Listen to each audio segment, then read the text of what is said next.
आज हम कर रहे होंगे इस चैप्टर का दूसरा पार्ट। फोटो इलेक्ट्रिक इफेक्ट वाला पार्ट हम पढ़ चुके हैं और अभी हम स्टार्ट कर रहे हैं कौन सा, वेव नेचर ऑफ पार्टिकल। एक पार्टिकल का वेव नेचर हम स्टार्ट कर रहे हैं, ठीक है। ये वाला पार्ट हम देख रहे होंगे। इसमें देखो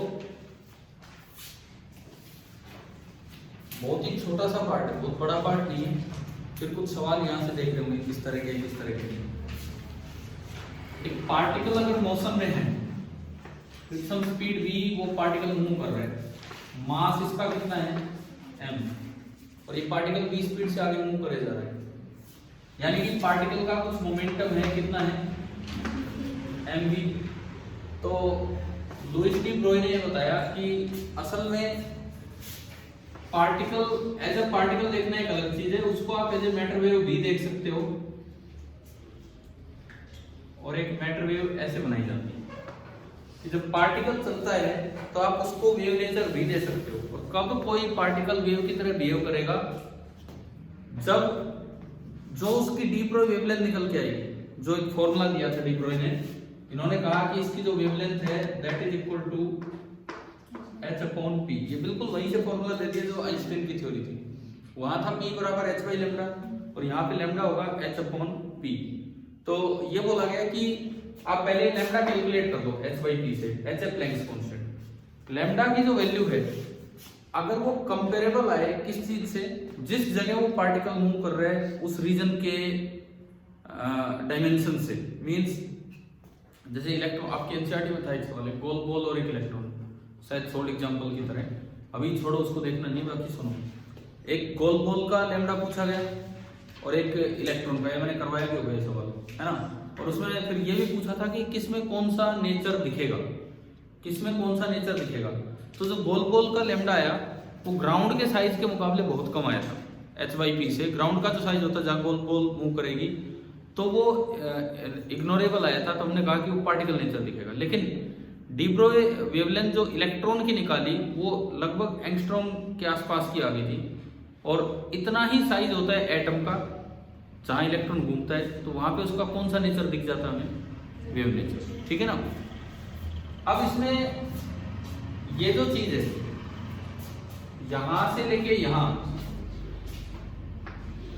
ये पार्टिकल इतनी दूर में कहीं भी पाया जा सकता है, इसको हम बोल देते हैं position uncertainty. This is called position uncertainty. यहां से लेके यहां तक ये जो इलाका है इसको हमने बोला था पोजीशन अनसर्टेनिटी, ठीक है। और एक और चीज है मोमेंटम अनसर्टेनिटी। दो चीजें चलेंगी जब आप इसको वेव मानेंगे। ये जो लैम्डा है ना, ये फिक्स नहीं, इसमें कुछ ना कुछ अनसर्टेनिटी होगी। और अगर लैम्डा अनसर्टेन है तो यहां से अगर मैं p निकालूं तो p कितना आ रहा है, h/λ। अगर लैम्डा अनसर्टेन है तो p भी अनसर्टेन होगा। तो ये हेजनबर्ग ने बताया था कि कुछ अनसर्टेनिटी तो पोजीशन में रहती है, इतनी दूर तक हम बता ही नहीं सकते पार्टिकल कहाँ है। हाँ, इस वेव मैटर वेव से क्या पता लगता है, एम्पलीट्यूड के स्क्वायर से क्या पता लगता है, probability density. Square of the amplitude gives the probability density. पढ़ा होगा हमने, मैक्स बोर्न वाला एक इंटरप्रिटेशन था। मैक्स बोर्न का ये इंटरप्रिटेशन था कि square of the amplitude gives probability density. पढ़ा था ये। प्रोबेबिलिटी डेंसिटी मतलब प्रोबेबिलिटी पर यूनिट वॉल्यूम कि पार्टिकल को पाए जाने के कितने चांस है।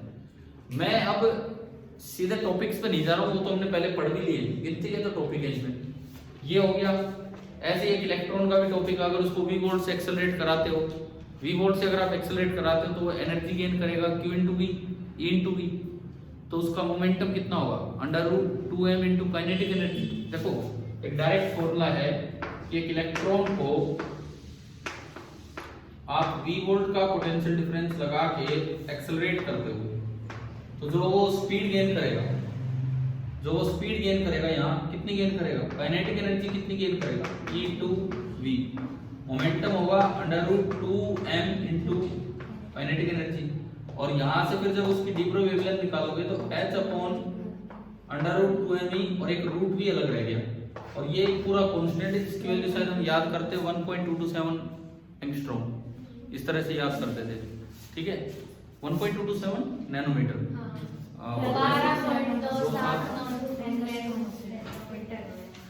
अरे इसकी जो वैल्यू आ आती है, इसकी जो वैल्यू आती है वो आती है 1.227 अपॉन रूट वी। ये किस में आती है? नैनोमीटर में, या 12.27 एंगस्ट्रॉम में। डायरेक्ट इस पे सवाल आ जाते हैं। वोल्टेज रखी होती है, वो एनसीईआरटी का सोल्ड एग्जांपल है, वोल्टेज 100 वोल्ट थी और इस तरह से।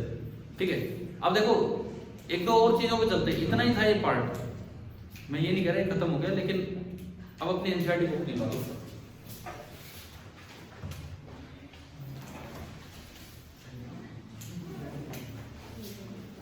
पेज नंबर 401 निकालिए, पेज नंबर 401 एनसीईआरटी बुक में पेज नंबर 401 निकालिए। ठीक है, इसमें देखो इस पैरा में आओ, इस पैराग्राफ में 1 2 3 तीसरे में लिखा है बाय डी ब्रोयर रिलेशन, मिल गए? इसके अंदर थोड़ा और आगे आओ, it can be shown that, ये लाइन मिली, it can be shown that the wave packet description together with the de Broglie relation and Bohr's probability interpretation reproduce the Heisenberg uncertainty principle exactly। भाई एक और मैं एक line का simple एक line पे एग्जाम में यूं ही आ जाए, बोर्ड एग्जाम में जस्टिफाई द स्टेटमेंट, और ये स्टेटमेंट उठ के आ जाए, ये सीधी स्टेटमेंट ही उठ के आ जाए। समझ में आ रहा है? इसको अंडरलाइन कर लो at least. It can be shown that the wave packet description together with the de Broglie relation and Bohr's probability interpretation reproduce the Heisenberg uncertainty principle exactly। explain। क्या लिख के आए थे इसमें कि वेव पैकेट डिस्क्रिप्शन जो है उसमें आप एक तो de Broglie रिलेशन का यूज कीजिए, lambda is equal to h by p, और एक बोर्न की प्रोबेबिलिटी इंटरप्रिटेशन, वो भी हमने अभी बताया भी, आपको पहले भी पढ़ाया हुआ, इसमें ब्लू कलर में दिया भी होगा कहीं कि प्रोबेबिलिटी डेंसिटी होती है इसका एम्पलीट्यूड का स्क्वायर, है ना। उन चीजों का यूज करके बैठ जाओ इसको कहीं भी, इन चीजों का यूज करके अरे यार आप बैठो, इसी लाइन के साथ तो बैठो। सुनिए, ये सवाल आ जाए कि ये प्रूव कीजिए या ये जस्टिफाई कीजिए, क्या लिख के आएंगे बोर्ड एग्जाम में? सीधा 2 से 3 नंबर का ही क्वेश्चन आ जाए तो एनसीईआरटी की स्टेटमेंट ही तो है ही simple. It can be shown that the wave packet description together with de Broglie relation and Bohr's probability interpretation reproduce Heisenberg principle exactly. कम से कम अंडरलाइन कर दी होगी ये लाइन। ठीक है, कैसे समझाएं हम इस चीज को? देखिए, सबसे पहली बात अनसर्टेनिटी प्रिंसिपल क्या होता है? सबसे पहली चीज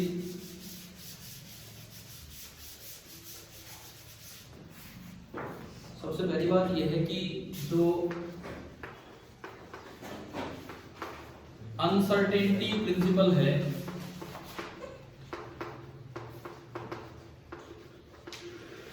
हाइजेनबर्ग का अनसर्टेनिटी प्रिंसिपल वो कहता है कि delta x into delta p is a finite number. बस वो नंबर क्या है उस पर नहीं जाना हमें, फाइनाइट नॉन जीरो नंबर ये है। दूसरी बात, फाइनाइट नॉन जीरो मतलब ये कांस्टेंट नंबर है, तो अगर इसको बढ़ाओगे तो ये कम होगा, इसको कम करोगे तो ये बढ़ेगा, और इसको समझ गए क्या है? इसका मतलब ये है कि अगर आपने डेल्टा एक्स को कम किया, if delta x is decrease then delta p is increase and vice versa, means अगर उसको बढ़ाया तो वो कम होगा। क्लियर है? अब इसको समझाएं कैसे? मान लो ये सवाल आ गया कि भाई ये चीज आप समझिए, कैसे समझाएं हम? इसने क्या क्या यूज करने के लिए बोला हमसे? देखो, आप न्यूमेरिकल भी कर दोगे, आप सिंपल थ्योरी वाले पार्ट भी कर दोगे, इस तरह के सवालों में दिक्कत हो जाती है फिर वहां बोर्ड में। क्या बोला है, क्या क्या यूज करना है? एक तो वेव पैकेट डिस्क्रिप्शन, एक de Broglie रिलेशन और बोर्न प्रोबेबिलिटी वाला जो काम था, 3 चीजों का यूज करना है। सबसे पहले मैं वेव पैकेट डिस्क्रिप्शन का यूज करूंगा। तो मैंने ये करवाया आपको, बस ये लाइन नहीं पढ़ाई, वैसे करवाया हुआ है। चलो बताता हूं। आपने यूज किया एक वाइड वेव पैकेट। अब अगर ये सवाल आए तो कैसे क्या करना है उस पर हमारे एक वाइड वेव पैकेट और एक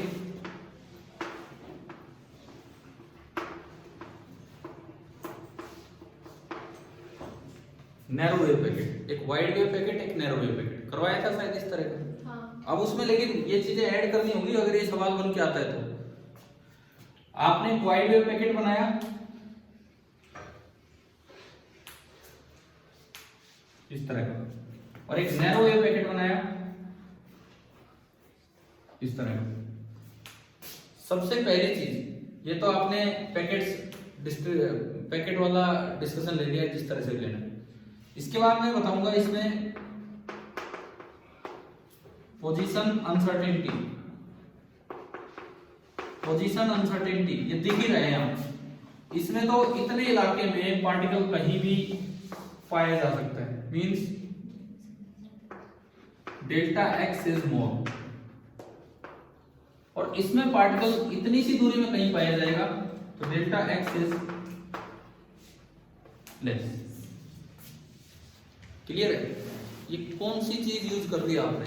डी ब्रोई रिलेशन यूज कर ली या बोर्न प्रोबेबिलिटी इंटरप्रिटेशन यूज कर ली? डी ब्रोई वाला कुछ यूज नहीं किया अभी तो हमने बोर्न का वो फैक्टर यूज कर दिया कि जहां भी एम्पलीट्यूड होगा वहीं पे उसके पाए जाने की संभावना ज्यादा है। इससे आगे क्या कोई एम्पलीट्यूड बचा है?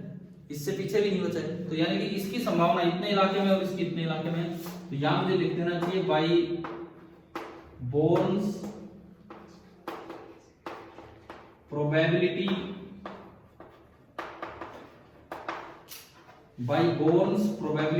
इंटरप्रिटेशन। ये तो हमने यूज कर लिया बोर्न प्रोबेबिलिटी इंटरप्रिटेशन का, वेव पैकेट का ऊपर यूज किया। देखो पीछे भी करवाया होगा, लेकिन अगर ये क्वेश्चन बन के आता है तो उसमें बताया तो सही कि भाई कहां पे हमने क्या यूज किया। अगली चीज, अब आप बताओगे वेवलेंथ अनसर्टेनिटी। अब आप बताएंगे वेवलेंथ अनसर्टेनिटी, तो आप ये बताओ किसमें ज्यादा नंबर ऑफ वेव्स है मेजर करने के लिए? इसमें। यहां पे आप अगर कहीं भी मेजरमेंट करते हो तो there are more number of waves, and इसमें लेस नंबर ऑफ वेव्स है। ज्यादा वेव्स होंगी तो ढंग से एग्जैक्ट मेजरमेंट किया जा सकता है। मेरे पास वेव ही दो है तो हो सकता है दो तक तो मैं मेजर ढंग से करने ही नहीं लगा। ठीक है, यानी कि वेवलेंथ ज्यादा बेटर मेजरमेंट किधर है? इधर है कि उधर है? इधर है। बेटर मेजरमेंट का मतलब है कि डेल्टा लैम्डा इज लेस, और यहां पे delta lambda is more, depending on number of waves. इसके बाद हमें बताना होगा पोजीशन अनसर्टेनिटी, वेवलेंथ अनसर्टेनिटी। इसके बाद आएगा मोमेंटम अनसर्टेनिटी। इसके बाद हमारे मोमेंटम अनसर्टेनिटी पे। मोमेंटम अनसर्टेनिटी में क्या होगा? अब डी ब्रोई रिलेशन यूज होगा। डी ब्रोई रिलेशन क्या कहता है? पी और लैम्डा में रिलेशन बता रहा था। तो डी ब्रोई रिलेशन के अकॉर्डिंग जहां अगर मैं बोलूं D Brohi relation,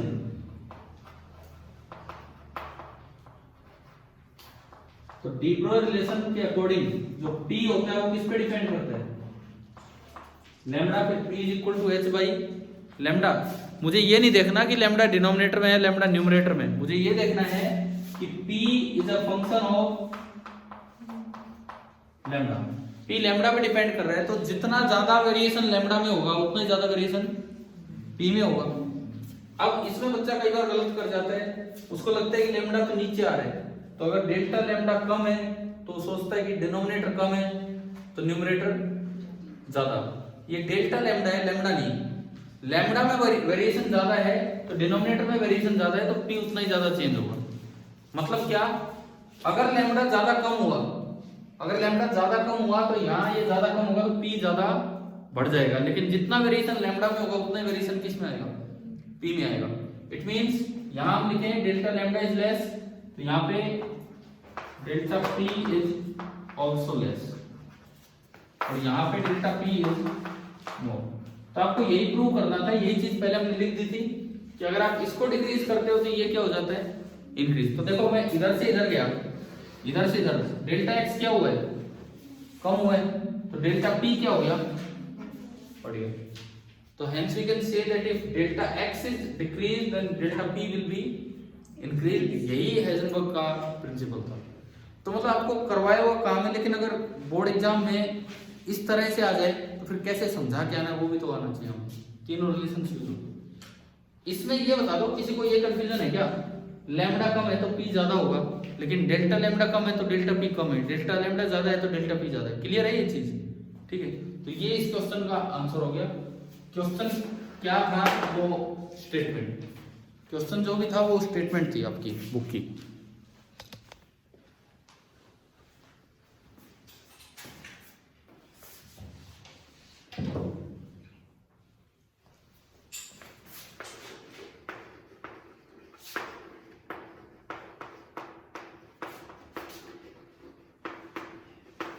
wave packet description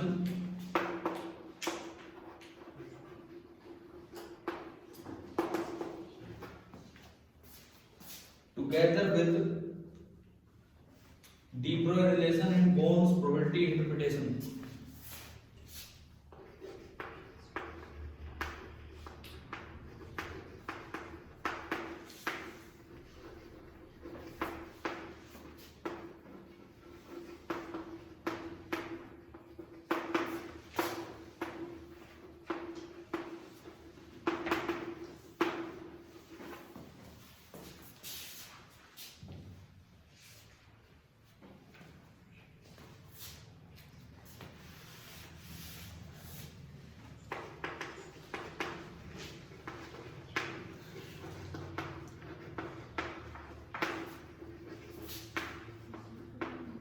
reproduce the uncertainty principle, ये था।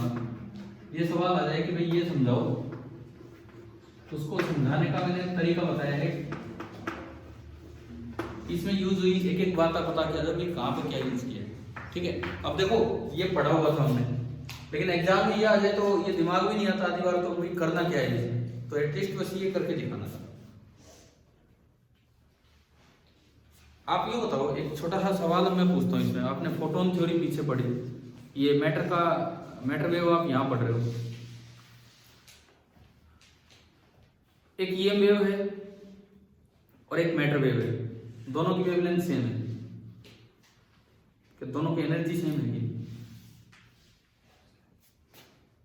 ये हो गया ना ये नोट, ये तो जो कर रहे हैं।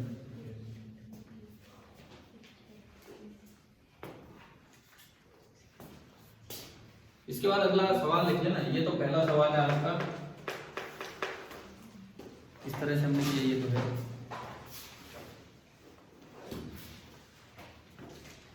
दूसरा सवाल ये है, an EM wave and matter wave,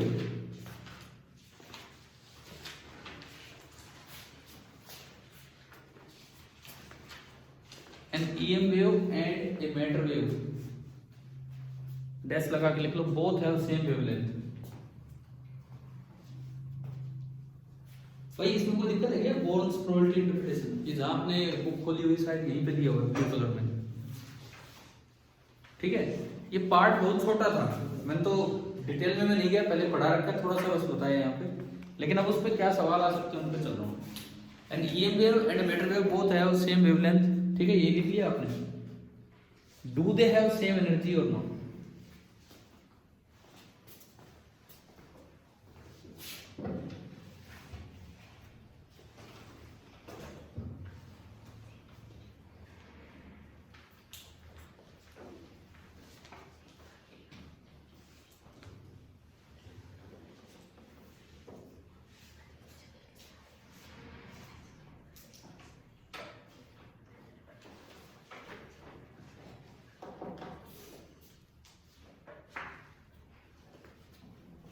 बताओ। क्वेश्चन आ गया, दोनों पार्ट्स का कंपैरिजन वाला सवाल आ गया।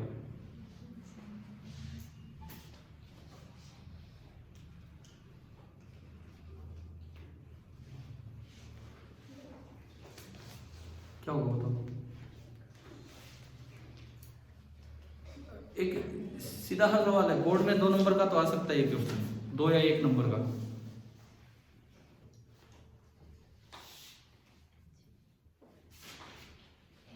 अरे कोई जवाब तो दो, क्या होगा? नहीं होगी तो फिर आप बताओ क्या, कैसे अलग होगी? अगर अलग होगी तो वेवलेंथ सेम हो ही नहीं सकती। नहीं, ये तो क्वेश्चन में दे दिया कि दोनों की वेवलेंथ, क्वेश्चन में सिंपली ये दिया है 2 वेव है, एक मैटर वेव एक ईएम वेव, दोनों की वेवलेंथ सेम है। आपको ये बताना है कि बताओ एनर्जी सेम है कि नहीं? मैटर वेव की ज्यादा होगी। कैसे? उसमें वर्क फंक्शन और काइनेटिक एनर्जी दोनों की समेशन होगी। वर्क फंक्शन की तो बात तब आएगी जब वो किसी मेटल पे डाली जाए। मैं तो कहीं कहीं नहीं रहा कोई मेटल पे डाली गई।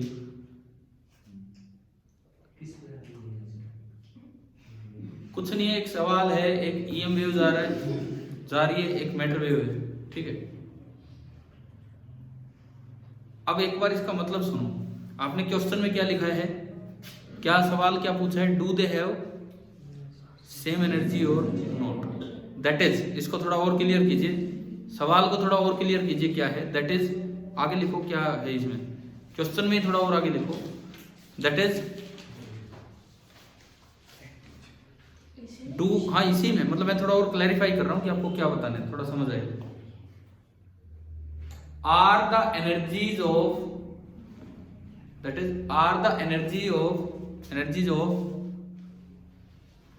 a photon of matter wave, na a photon of EM wave,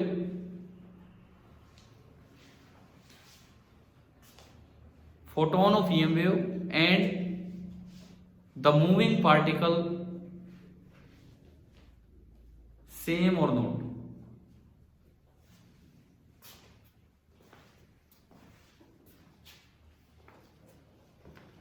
एक EM वेव जा रही है और एक मैटर वेव जा रही है, दोनों की वेवलेंथ कितनी दी है?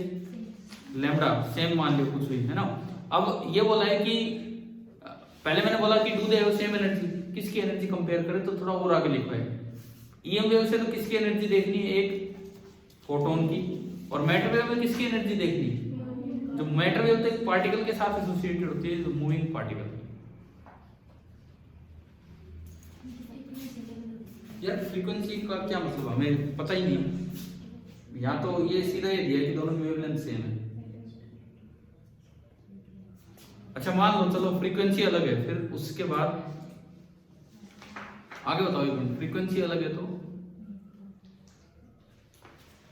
देख लीजिए अब एक मिनट।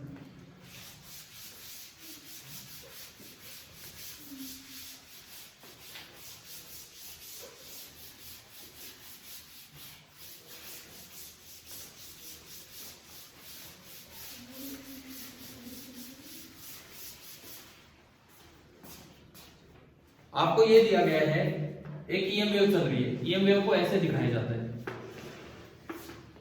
इसकी वेवलेंथ कितनी है? लैम्डा, ठीक है। इसका एक फोटोन जब आप बनाएंगे,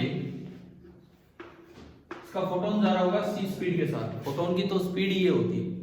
तो बताओ, एक बार ये बताओ, अगर ईएम वेव की वेवलेंथ लैम्डा है तो इस फोटोन की एनर्जी क्या होगी? H C by lambda. Photon theory थी ये तो पूरी, H C by lambda. Equation number 1। ये तो आपने बना दी ईएम वेव, ये तो आपने बना दी ईएम वेव, ठीक है। दूसरा क्या दिया गया है सवाल में? दूसरी क्या दी हुई है? एक मैटर वेव। मैटर वेव तो इस तरह की बनती है और वेवलेंथ इसकी भी कितनी बोली गई है? लैम्डा। लेकिन मैटर वेव अकेली नहीं होती है, वहां कोई ना कोई क्या होगा? मूविंग पार्टिकल होगा, कोई ना कोई एक मूविंग पार्टिकल होगा। जैसे ईएम वेव के साथ आपने दिखाया फोटोन, ऐसे ही मैटर वेव के साथ मैं दिखाऊंगा क्या, मूविंग पार्टिकल। और मूविंग पार्टिकल अगर डी ब्रोई वेवलेंथ आपको दे रखी है तो मूविंग पार्टिकल का आप मोमेंटम लिख सकते हो, कितना होगा, क्योंकि अगर मुझे मोमेंटम पता होगा तभी तो मैं लिखूंगा लैम्डा बराबर एच बाई पी।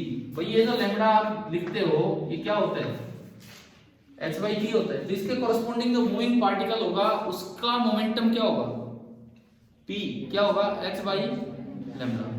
क्या यहां तक समझ आया? तो इसकी एनर्जी क्या होगी, एक अकेला सिंगल पार्टिकल जब मूव करता है तो उसमें केवल काइनेटिक एनर्जी होती है। एक अकेला पार्टिकल चल रहा है तो केवल काइनेटिक एनर्जी होती है।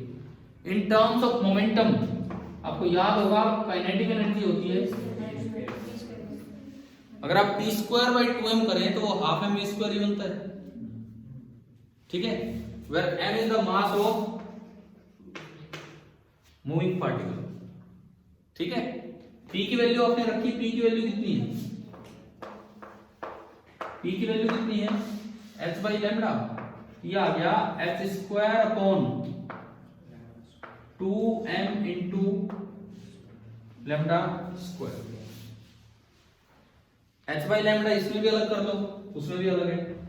तो यहां से अगर मैं u2 को देखता हूं, यहां से मैं अगर u2 को देखता हूं, मैं इसके आगे लिखूं u2 अगर मैं देख रहा हूं तो u2 आ रहा है h बाई लैम्डा, तो मैंने अलग किया, और इसके अलावा क्या क्या बच गया,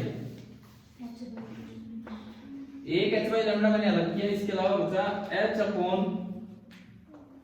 2m लैम्डा, जबकि उसमें क्या था, h बाई लैम्डा के अलावा c बच रहा है।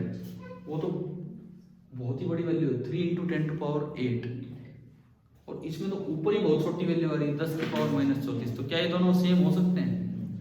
तो from equation 1 and 2 u1 is not equal to u2, यानी कि u1 is not equal to u2। एक बार यार ये देखो, ये अपने दिमाग में क्लियर करो कि कैसे आपको एग्जैक्टली एनर्जी तक पहुंचना था, ठीक है। अब ये बड़ा कंफ्यूजिंग सवाल हो जाए, तो यूं लगता है एक ही फॉर्मूला दिमाग में लाते हैं बच्चे, एनर्जी तो होती है h बाई लैम्डा, तो दोनों का लैम्डा सेम है तो दोनों की एनर्जी भी सेम होगी, जबकि मैटर वेव की एनर्जी का तो मतलब है मूविंग पार्टिकल की एनर्जी, तो वो तो एक अलग ही चीज है। और वो फोटोन थ्योरी का फॉर्मूला है जो आप ये h बाई लैम्डा ये यूज कर रहे हो। क्लियर हो रहा है? दोनों को मिक्स करके जरूर सवाल आ सकता है, बिल्कुल चांसेस हैं। एक बार आप इसमें आओ, देखो अब मैं आपसे पूछता हूँ, पेज नंबर 410 निकालिए, NCERT exercises, page number 410, question number 31 पे आप आइए। क्वेश्चन नंबर 31, 30 तो कल किया था ना हमने, ठीक है। अब आप आओ क्वेश्चन नंबर 31।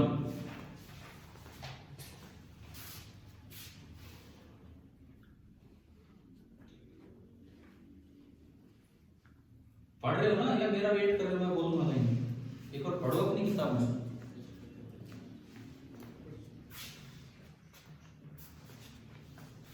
ये सवाल नहीं किए होते ना बोर्ड में, कई बार तो यूं नहीं समझ में आता किस चैप्टर का क्वेश्चन है।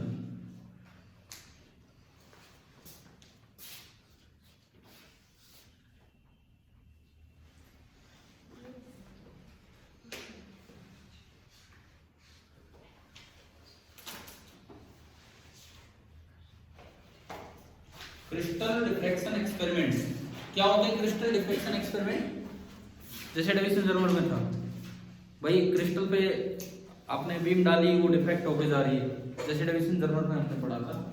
Crystal diffraction experiments can be performed using X-rays और इलेक्ट्रॉन्स। एक्स-रेज से भी क्रिस्टल डिफ्रैक्शन एक्सपेरिमेंट हो जाते हैं और इलेक्ट्रॉन से भी। एक्स-रे कैसी वेव है? EM wave. और इलेक्ट्रॉन कैसी वेव की तरह काम करेगा? Matter wave.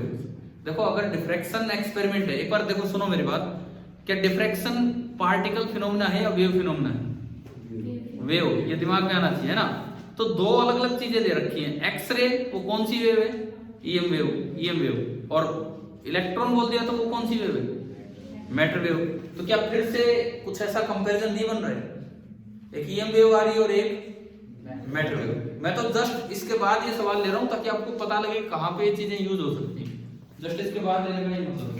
इसमें लिखता है बाय यूजिंग एक्स-रेज और electrons accelerated through appropriate voltage, कुछ वोल्टेज लगाने पर उनको एक्सेलरेट किया। Which probe has greater energy? Which probe has greater energy? For quantitative comparison, take the wavelength of the probe equal to 1 angstrom, which is of the order of interatomic spatial lattice. अब मैं clear कर दूं ये question क्या है। ये कह रहे हैं क्रिस्टल डिफ्रैक्शन एक्सपेरिमेंट तभी हो पाते हैं जब जो वेव आप डाल रहे हो उसकी वेवलेंथ कंपेरेबल हो क्रिस्टल स्पेसिंग के। अरे थोड़ी देर लिखना बंद करो, मेरी बात सुनो। हाँ तो सुनो मेरी बात एक मिनट।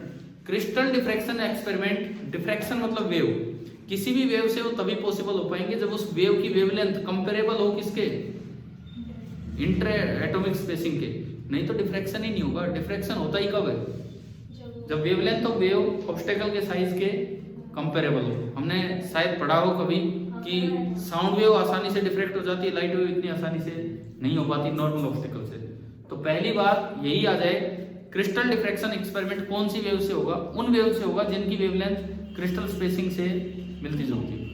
अब ये कहता है आपने दो वेव ली, एक एक्सरे ली और एक इलेक्ट्रॉन एक्सेलरेटेड बाय सम पोटेंशियल डिफरेंस। एक तो एक्सरे ली, एक्सरे को एक्सेलरेट नहीं कराना बाय सम पोटेंशियल डिफरेंस, एक्सरे तो अपने आप में वेव है। और एक इलेक्ट्रॉन लिया एक्सेलरेटेड बाय सम पोटेंशियल डिफरेंस, लेकिन दोनों की वो कितनी लेनी है वेवलेंथ सेम। कितना दे रखा है 1 एंगस्ट्रॉम।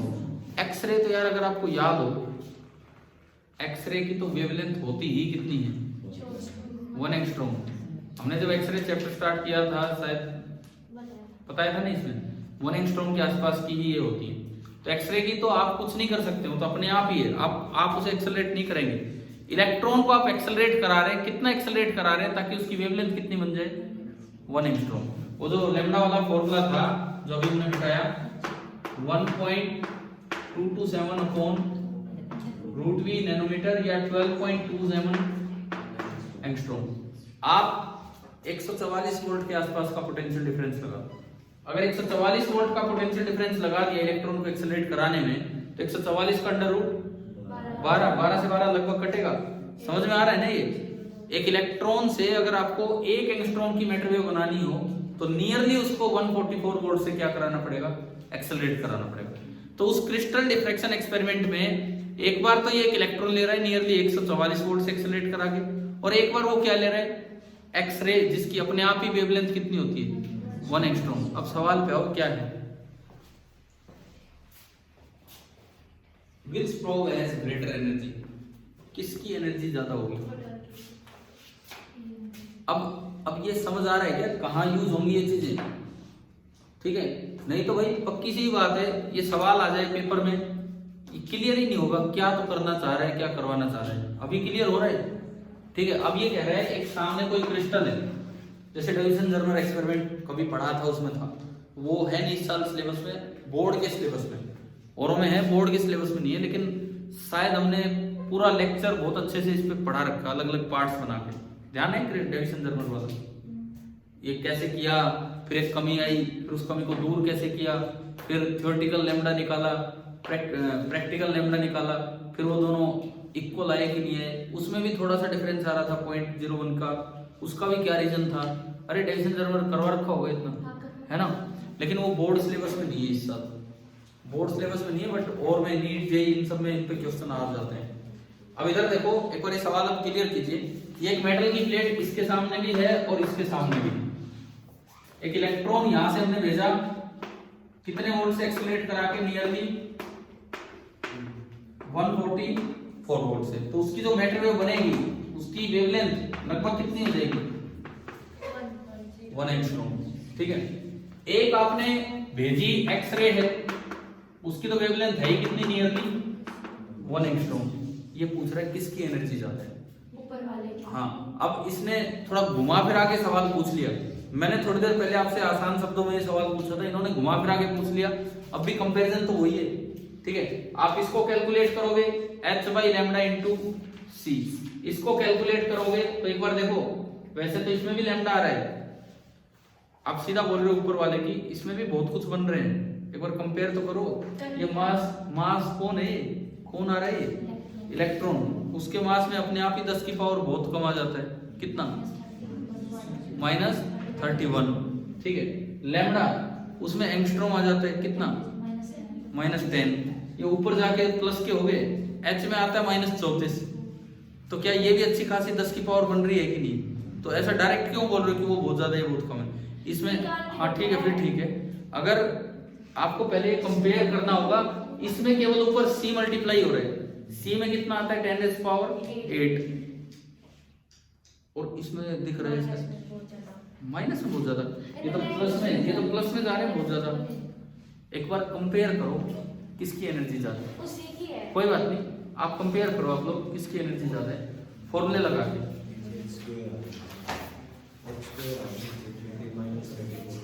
ठीक है, मैं ये कह रहा हूँ h/λ तो इसमें भी है और h/λ तो इसमें भी है। इसके अलावा फैक्टर देखो ना, इसमें 10 की पावर 8 बन रहे, उसमें देखो आप इस तरह से। कोई नहीं, आप एक बार कंपेयर करके बताओ कि किसकी एनर्जी ज्यादा है। ये तो सवाल है तुक्का आपका।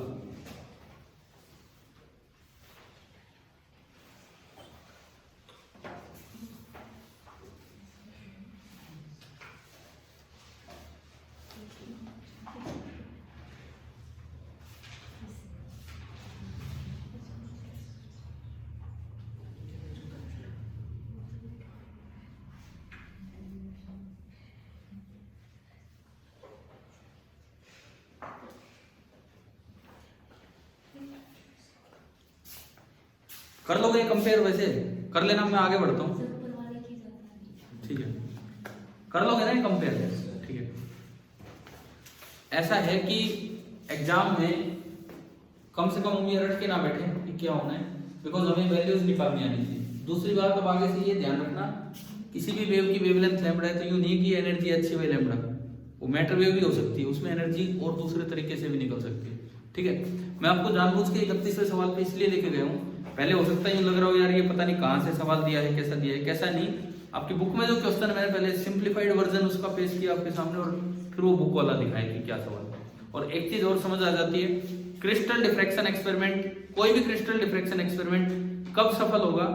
जब जो भी वेव आपने डाली उसकी वेवलेंथ कंपेरेबल हो टू इंटर एटॉमिक स्पेसिंग। क्या ये बात क्लियर होगी? ठीक है,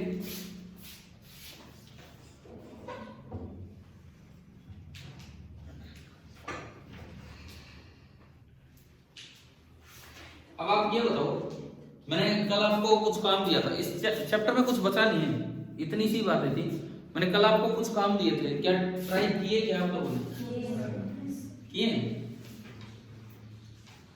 तो पहले तो बताओ 1 से कहां तक दिए थे? 1 से 11। 1 से 11 में कोई प्रॉब्लम? 11वें में 1 to 11th एक्सरसाइज में पूछ रहे हैं 11th क्वेश्चन में। Light of wavelength 488 nanometer is produced by an argon laser, which is used in photoelectric effect. When light from this spectral line is incident on emitter, the stopping potential of photoelectrons is 0.38 volt. Find the work function. केवल और केवल Einstein equation. भाई देखो क्या क्या given है, lambda given है, we not given है, वर्क फंक्शन निकालना है। लैम्डा गिवन है, वी नॉट गिवन है और वर्क फंक्शन निकालना है।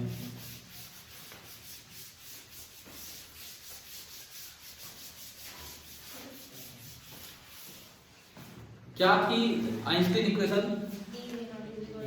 देखो hc by lambda minus phi not, और एक साइड उसमें आता था e into v नॉट। आपको लैम्डा गिवन है तो ये टर्म आ गई आपके पास, है ना? v नॉट भी गिवन है, आपको ओनली क्या निकालना है? Phi naught. तो यार मैं सोल्व तो क्या करूंगा, सोल्व तो आप कर ही लेंगे। कैलकुलेशन में दिक्कत है या हो सकता है दिमाग भी ना आए, ये यूज करें तो फिर कैलकुलेट करें इसे। चलो कर लेना, दोबारा कैलकुलेट कर लेना, कैलकुलेटर की मदद से कैलकुलेट कर लेना, हो जाएगा। ठीक है भाई, 1 से 11 दिए थे, 1 से 11 में कोई और समस्या इसमें किसी को नहीं है? एडिशनल एक्सरसाइज में आओ, कहां से कहां तक दिए थे? 20 से 30 इसमें बताओ कहाँ प्रॉब्लम है। जैसे 11.20 का बी पार्ट, ए पार्ट हो गया, अरे किया है कि नहीं किया ट्राई? नहीं किया ट्राई, क्यों नहीं किया? तो जरा से क्वेश्चन नहीं थे, 11 वहां से 10 गया। पेपर तो सबके चल रहे हैं आजकल, बहुत पेपर चल रहे हैं। देखो बच्चे अपनी क्लास छोड़ के भी आ रहे हैं, ईएमआई की क्लास छोड़ के भी यहाँ बैठे हैं, तो यार आप पेपर की बात कर रहे हो। किस किस बच्चे ने अटेम्प्ट किए पर ये बताओ मुझे, बस 11 तक तो कर दिए नहीं, मतलब ये जो जितने इधर दिए हैं 10 एक सवाल नहीं किए, फिर क्या 17 भी कर दिया क्या? 17 इस पे है क्या?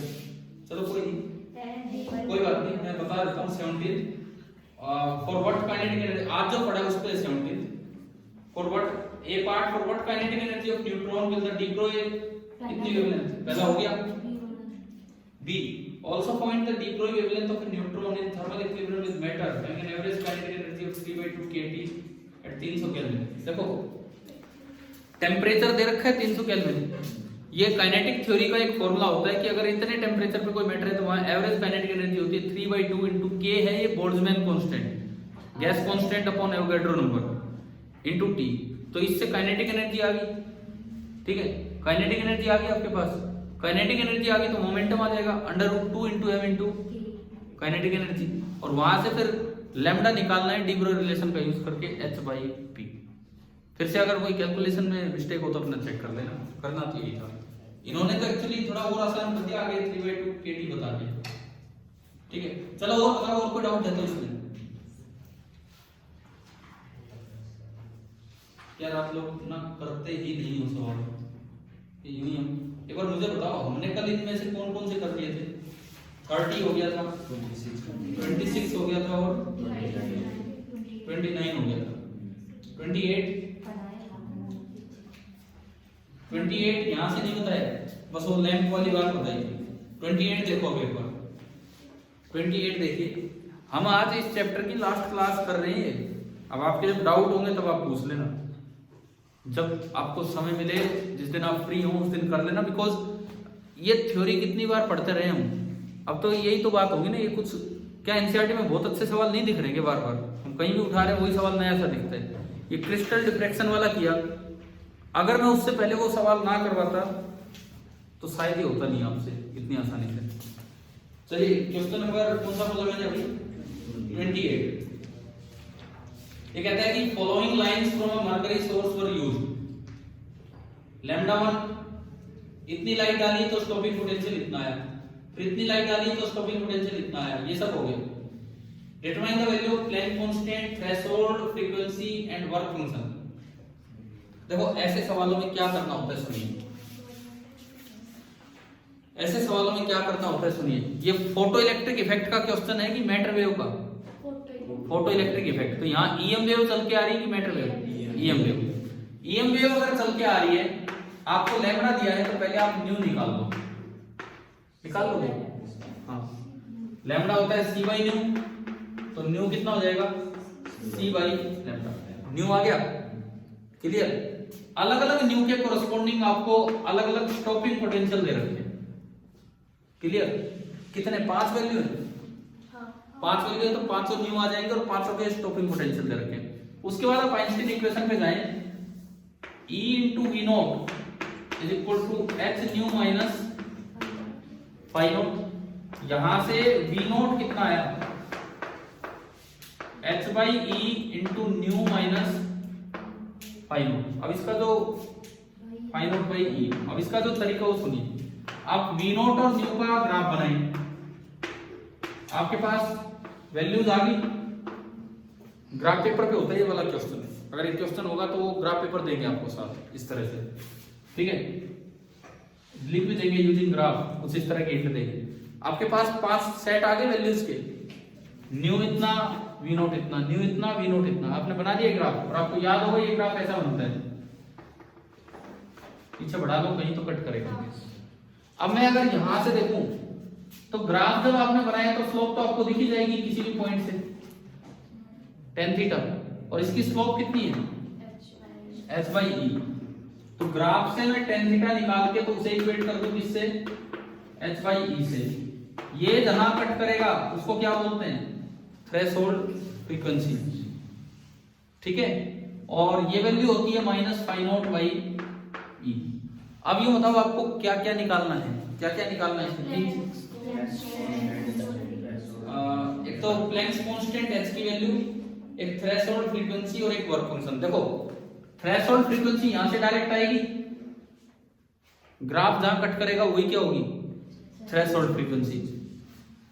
वर्क फंक्शन यहां से आएगा, कैसे, जहां भी ये कट करे नेगेटिव साइड में उसको फाइ नॉट बाई ई से इक्वेट कर दो और ई की वैल्यू हमें पता होगी। वर्क फंक्शन आगे बैठो का, h की वैल्यू कैसे लेके आए, स्लोप से। स्लोप जो भी दिखेगा tan थीटा ग्राफ से वो किसके बराबर होगा, h बाई ई, और e हमें पता है, वो हम पुट करेंगे तो वहां से h आ जाएगा। अब नीचे कुछ एडिशनल इंफॉर्मेशन दे रखी है, एक बार वो पढ़ते हैं। इससे नीचे कुछ दिया है वो देखते हैं। You will notice that to get h from the data, जब आप h को लाना चाहेंगे you will need to know e। भाई स्लोप तो h बाई ई होगी, तो अगर मुझे e पता होगा तभी तो h आएगा। तो h लाने के लिए मुझे e की जरूरत पड़ेगी, और which can be taken to be 1.6 into 10 to power minus 19 coulomb. आगे सुनो, एक्सपेरिमेंट्स ऑफ दिस काइंड, ये जो क्वेश्चन है ना ये मिलिकन के एक्सपेरिमेंट पे है। Experiment on this kind on sodium, lithium, potassium etcetera were performed by Millikan who using his own value of e. Own value of e क्यों बोला है, उसी ने तो निकाली थी value from oil drop experiment, confirmed Einstein's photo electric equation. दरअसल ये काम, ये जो सवाल दिया है ये मिलिकन का वो विरोधाभासी काम था जो इसने अपोजिशन में किया था, बताया था मैंने आपको। तो ये डाटा इकट्ठा कर लाया, सब कुछ इकट्ठा कर लाया, and he confirmed Einstein's photo electric equation. एक तो उसने आइंस्टीन की इक्वेशन को कंफर्म किया, एक ग्राफ स्ट्रेट लाइन आया, and at the same time give an independent estimate of the value of H, और उसने अपने तरीके से एच की वैल्यू भी बता दी। तो ये सवाल उस पर बेस्ड है, ये भी कभी पूछा जा सकता है किसी तरीके से, थोड़ी वैल्यू सिंपल करके पूछा जा सकता है ताकि आप आसानी से स्लोप निकाल सकें और इस तरह की बात।